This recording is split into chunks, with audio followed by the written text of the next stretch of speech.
Mega proyek Presiden Joko Widodo yang dulu dihujat-hujat sekarang jadi kebanggaan. Diakui atau tidak, sejak Jokowi menjadi presiden sudah banyak membawa perubahan besar pada infrastruktur Indonesia. Melihat kinerja Presiden Joko Widodo selama kurang lebih 10 tahun masa jabatan, rasanya tidak berlebihan jika kita menyebutnya Presiden Jokowi adalah presiden terbaik sepanjang sejarah Indonesia. Namun pada kenyataannya, perubahan besar itu masih juga tidak diakui oleh para pembencinya. Padahal seluruh lapisan masyarakat dari Sabang sampai Merauke sudah merasakan pembangunan yang dilakukan oleh Presiden Joko Widodo.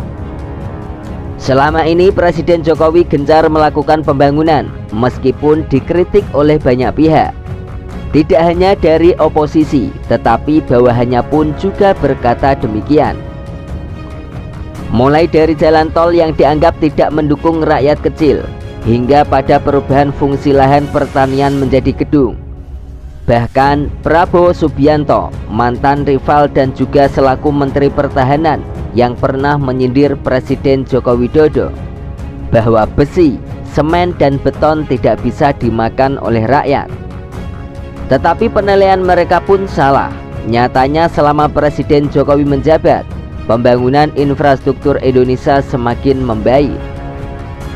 Lantas apalagi yang diragukan? Berikut ini adalah 4 mega proyek Presiden Joko Widodo yang dulu diragukan, namun kini jadi kebanggaan bagi rakyat Indonesia. Kita mulai dari pembangunan Papua. Di era sebelum Presiden Joko Widodo, Papua selalu dianaktirikan. Tetapi saat ini banyak infrastruktur di Papua yang dibuat oleh Presiden Jokowi, mulai dari Stadion Papua Bangkit. Berkat pembangunan stadion ini, Papua dipilih sebagai tuan rumah PON pertama di Papua. Dan ini adalah sejarah baru bagi Papua dan juga Indonesia bagian timur. Selain stadion, Jokowi juga menggeber pembangunan Jalan Trans Papua. Jalan Trans Papua yang memiliki panjang 3.462 km. Jalan ini nyatanya mampu mempermudah mobilitas masyarakat di Papua. Selain itu di Papua, Jokowi juga membangun jembatan Holtekam. Menariknya, jembatan ini masuk pada rekor muri. Jembatan ini menghubungkan kota Jayapura menuju pada distrik Muara Tami. Selain jembatan, Jokowi juga membangun Bandara Ewer di Kabupaten Asmat. Lantas, apa yang diragukan lagi dari seorang Jokowi? Selain membangun Papua yang dulu tertinggal dan dianaktirikan, pembangunan lain yang sempat diragukan pembenci Jokowi adalah soal pembangunan lain di Kalimantan, yaitu pemindahan ibu kota. Meskipun saat ini pembangunan infrastruktur masih tahap awal dan baru dimulai, keberanian Presiden Jokowi memindahkan ibu kota ke Kabupaten Penajam Pasir Utara, Kalimantan Timur sudah menjadi pencapaian yang sangat luar biasa. Menurut Menteri Investasi atau Kepala Badan Koordinasi Penanaman Modal, yaitu Bahlil Lahadalia, proyek IKN akan berhasil kecuali Presiden Indonesia selanjutnya tidak memilih untuk melanjutkan proyek IKN. Saat ini pemerintah sudah mulai membangun istana negara, kantor-kantor pemerintahan, perumahan menteri, dan infrastruktur dasar lain. Rencananya pada tanggal 17 Agustus 2024 ini, Jokowi akan mulai menempati ibu kota baru dengan upacara Hari Ulang Tahun Republik Indonesia. Selain ibu kota baru, pembangunan lain yang sempat diragukan dari Jokowi adalah pembangunan jalan tol.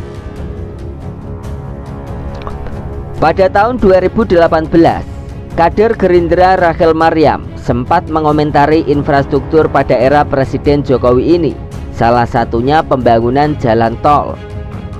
Menurutnya, pembangunan jalan tol membuat pemerintah menjadi kurang perhatian dalam urusan pembangunan kemanusiaan.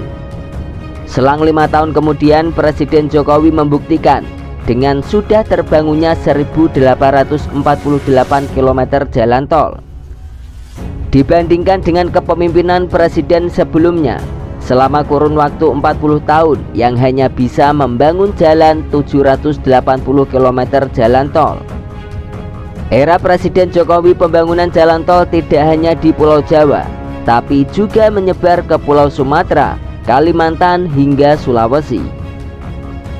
Pembangunan lain yang sempat jadi kritikan sana-sini adalah kereta cepat.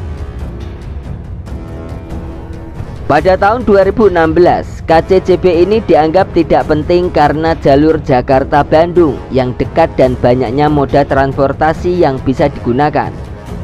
Presiden Jokowi pun mengatakan bahwa proyek KCJB ini merupakan awal dari rencana besar transportasi nasional. Rencananya pembangunan ini akan menghubungkan kota-kota besar di Jawa dan luar Pulau Jawa. Hal tersebut dibuktikan dengan peresmian KCJB. KCJB ini merupakan kereta cepat pertama yang ada di Asia Tenggara, sekaligus moda transportasi yang membanggakan bagi Indonesia. Di sisi lain, mungkin pembangunan infrastruktur ini tidak bisa bermanfaat bagi masyarakat miskin. Namun berkat pembangunan infrastruktur ini, negara dapat menghasilkan pendapatan dari proyek KCJB ini. Penghasilan inilah yang akan diberikan kepada rakyat miskin dalam bentuk subsidi dan sebagainya. Melihat kinerja Presiden Jokowi selama kurang lebih 10 tahun masa jabatan, rasanya tidak berlebihan jika kita menyebut Presiden Jokowi adalah presiden terbaik sepanjang sejarah Indonesia. Apakah Anda juga berpikir demikian?